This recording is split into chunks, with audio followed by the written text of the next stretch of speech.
The Things They Carried, Chapter 4, On the Rainy River. Summary.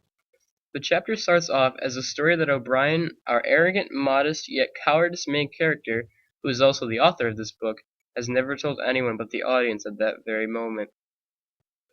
He starts off by describing the job he had during the summer of 1968, working at Armoire meatpacking plant, slaughtering pigs on a daily basis and getting his body covered both in their blood and a repulsive odor that some would describe as pork chops or bacon.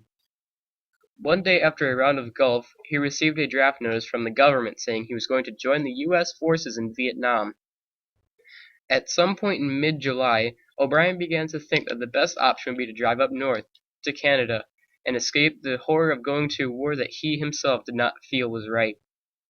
As second thoughts began to pop into his head, he fears that his decision will make everyone lose respect for him, including his family and friends. After thinking it through, he packed up his things and began driving north. After a while, he reached the Rainy River, a large body of water near the Canadian border.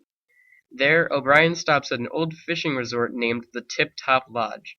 Upon his stay, he meets the distant and judgmental owner, Elroy Birtle, who was a quiet but watchful presence on O'Brien, spending 6 days at the lodge with a ferocious silence.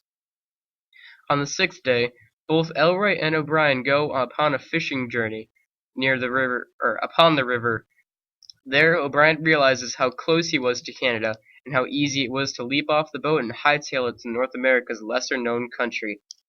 With the fear and pressure of the draft notice, hallucinations of his past and future appeared within his very eyes. The pressure of this false ridicule willed him on to the war in Vietnam. Chapter Analysis. This chapter, for the most part, is completely made up. This is to teach the audience that when something goes against your beliefs and affects the way your loved ones view you, can alternately affect your overall choices in your life. The title for Chapter 4, On the Rainy River, comes from O'Brien's experience on the river. While going to just relax, he began thinking of the draft notice, and then visions of his family and friends began appearing on the Canadian shore, convincing him to go to this war that he never believed in.